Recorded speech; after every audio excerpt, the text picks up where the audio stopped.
So the Championship rumour mill is really getting into full swing now. As always, want to hear your guys' thoughts on everything going on in the transfer market in the comments down below. What have you made of your club's business up until this point and all the deals which are continuing to filter through in the Championship? If you did go on to enjoy, make sure to leave a like and do get all your thoughts down below. Let's start out today's video by going over some of the done deals which have gone through in the Championship over the past 7 days. We saw Coventry City getting a deal done for Manchester City youngster Josh Wilson-Esbrand. He's coming on loan for the remainder of the season. They were in need of another defender on that left-hand side, and it gives them a little bit more depth in this position. 20 years old, this will be his first loan spell away from Manchester City, and surely will be a good learning curve for the youngster. And Coventry has generally been a decent place for youngsters to develop over these last couple of years. Upon Sean Morrison being let go by Cardiff, he was quickly snatched up by Rotherham, made his debut at the weekend in their emphatic 4-0 win against Blackburn. Hadn't been involved with the Cardiff setup all season, and so a move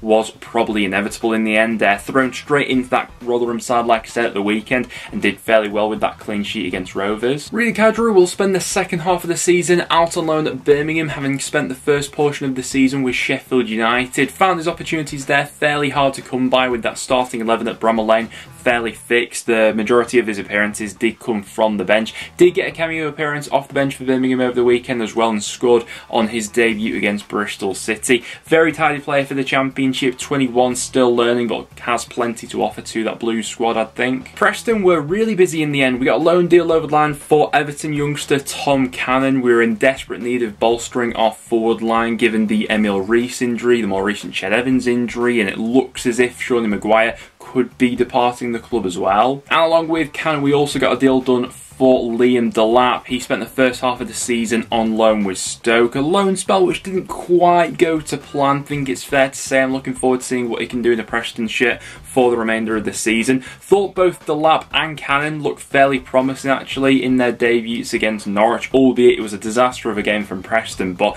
the two youngsters there probably being our best players actually. A deal which sort of came out of nowhere was Blackpool sweeping up a deal for Tom Trybull. His return to English football, having most recently played in the German second division. Obviously most known for his time at Norwich, an integral member actually of that initial Daniel Farke team that got promoted from this level in 2018/19. Also had a loan spell with Rovers, and I mean Blackpool were in desperate need of adding some defensive solidity and even some depth into their midfield, and Trybull will go ahead and do that. The only concern which comes along with him is the fact that he's not played a hell of a lot of football over the past couple of seasons, and so keeping him fit will be absolutely integral from a Blackpool point of view. But he's only 29 years old, and with his previous experience at this level, for a free transfer, I think that's a really tidy bit of business. Watford just love a Brazilian, don't they? They've got a deal done for Mateus Martins on loan for the rest of the season from Udinese. Another link up between Udinese and Watford in this one.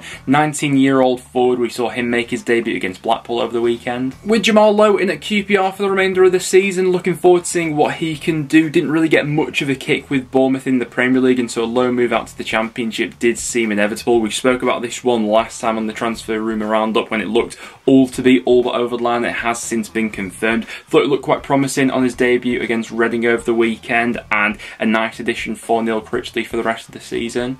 We also saw Huddersfield sealing up a deal for Anthony Knockaert on loan for the remainder of the season. He spent the first half of the season out on loan in Greece. We'll be spending the second half of it with Huddersfield. We also touched on this one in the last transfer rumour roundup video, but it has since been confirmed. I'm not completely holding out my breath for this one being amazing. Knockaert isn't that player who he once was, you know, who we were seeing, 5 or 6 years ago, absolutely ripping things up in the Championship. But given Huddersfield's position in the league at the moment, this one might be one that's worth the gamble if he can get match fit and keep it for the rest of the season. Quite a similar story with Martin Wycorn as well, someone who's not quite up to his previous standards of a few years ago, but given Huddersfield's situation at the moment, could definitely come in and do a job for them for the rest of the season. Listen, since making that move over from Derby to Coventry, not really materialised like a lot of Coventry fans will have hoped. Just 2 goals across his 42 appearances there, and the majority of his appearances this season had come as sort of a cameo role off the bench, and so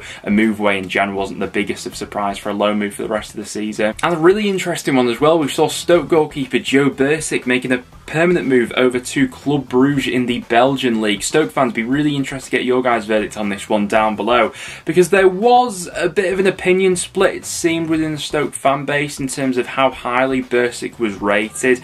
First got his chance with Stoke in the 20/21 season, and then has sort of been in and out of the starting 11 since. I think started this season as their number one, but sort of lost his way as the season went on. It did seem as if his progression had stalled a little bit at Stoke, and maybe moving abroad for the foreseeable future will see his stock rise up again. But those are some of the completed deals we've seen going through in the Championship over the past 7 or so days. Now, without any further ado, let's hop into the transfer rumours. So we'll start out with the Bournemouth interest in Semenyo. This isn't going away anytime soon, and I'm sure will be a story which continues to run ball on throughout the entirety of January if no conclusion is reached between the two clubs. The latest reports that have come out are claiming that Bournemouth would be willing to offer the player around about £50,000 a week to go ahead and tempt him over to join them in the Premier League.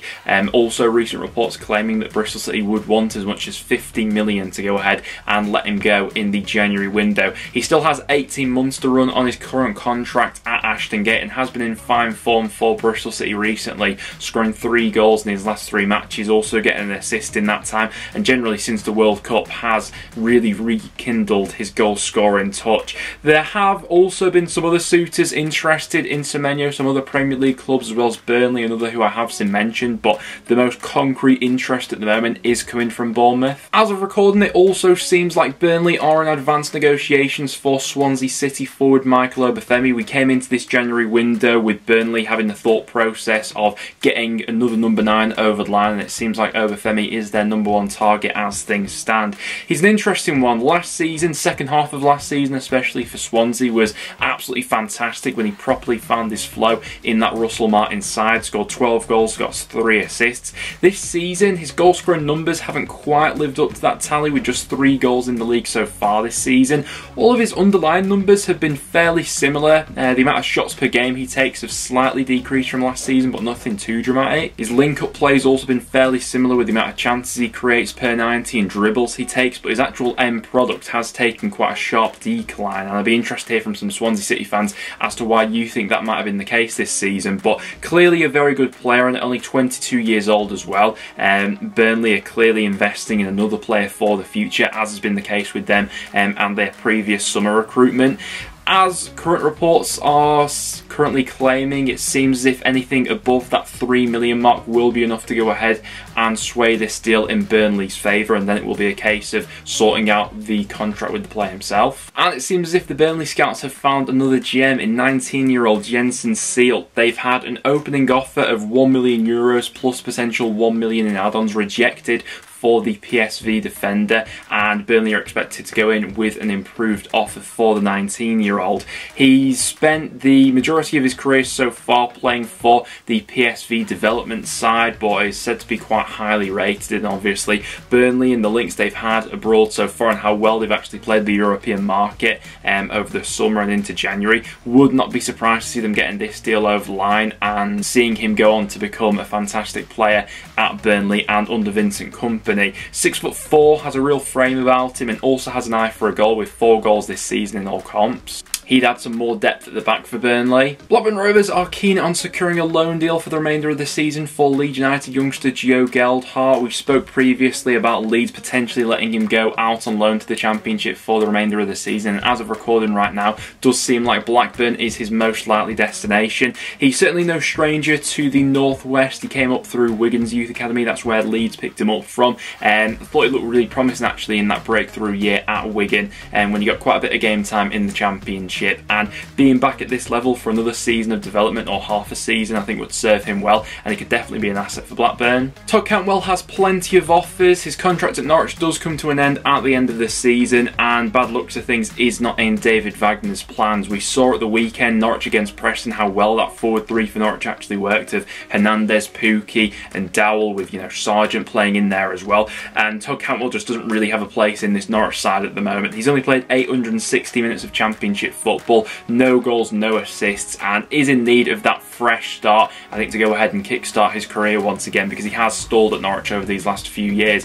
The offers on the table, Rangers remain to be keen on him, but we've also had some fresh interest coming from Europe in the form of PSV as well. He's only 24 years old, so still incredibly young, and has a chance to really make something of these next few years, and you could certainly see the plus points to either of those moves. A few Championship clubs who are looking to add some depth to their midfield in January are said to be considering St Mirren midfielder Keanu Bacchus, who did feature for Australia at the World Cup, along with the likes of Middlesbrough, Norwich and Cardiff. Rangers are also said to be considering a move for the 24-year-old. He would come on a fairly cheap deal by the looks of things. He's got 18 months left to run on his current deal with St Mirren, and so this may be the best chance that they have to go ahead and cash in on him. His underlying defensive statistics look fairly well-rounded, with 2.3 tackles and 1.1 interceptions per game in the Scottish Premiership. It's just a question of which of those Championship clubs would most fancy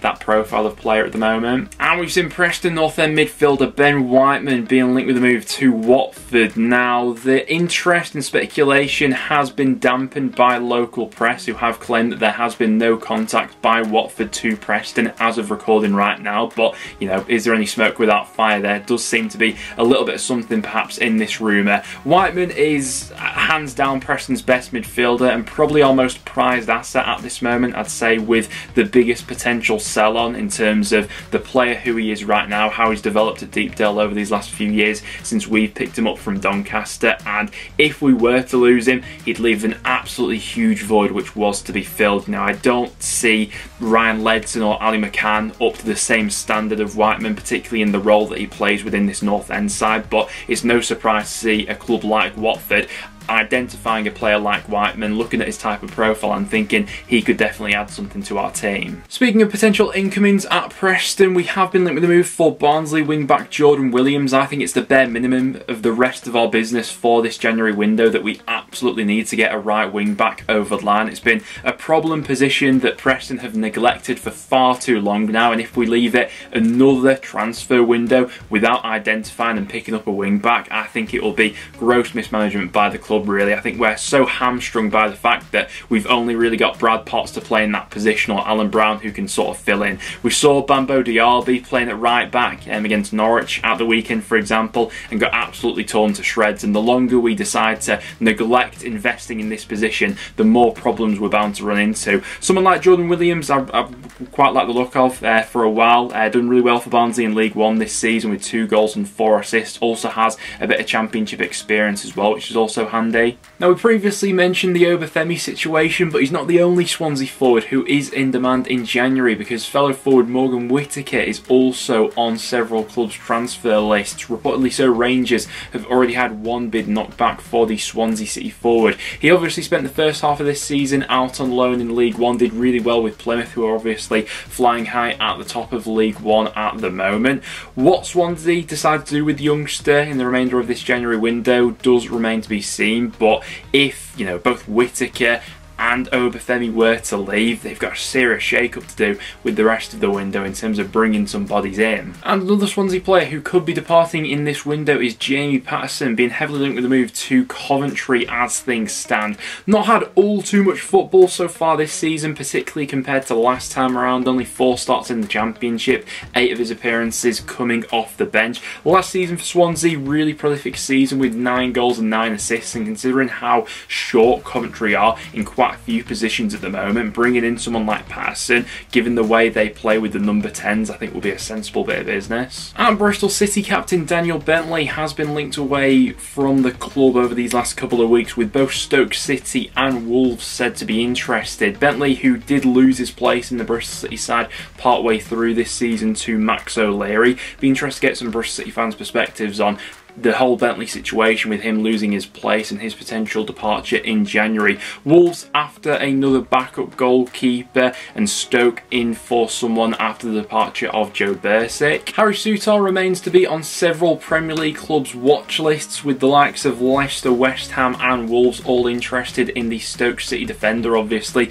recently returned to fitness, just about got himself back in time for the World Cup with Australia, and has been featuring for Stoke since. Looking at their squad right now, probably is their most saleable asset, and will be interesting to see what sort of figures they'd be demanding for him at this time, given their current state in the Championship. There are several Championship clubs who are in the market for Norwich striker Jordan Hugill. Does look like at least a loan move will be sanctioned for the Norwich City striker, who hasn't really had that much action so far this season. 7 appearances off the bench in the Championship that have only amounted to 62 minutes of league football altogether. The club said to be interested: Reading, Rotherham and Birmingham, as well as Derby in League One as well. Hugill, whilst he's not the most prolific of strikers, I certainly think would give something a little bit different to each of those sides. But there we have it, guys. That will wrap it up for today's video. Thank you very much for tuning in, and make sure to get all your thoughts in the comments down below. Plenty of deals will continue to filter through over these next couple of weeks, and right here on the channel is the best place to be filled in on all of them. If you did go and enjoy, do leave a like and do stick around and subscribe for some regular Championship content. But apart from that, thanks for watching, and I'll see you all in the next one.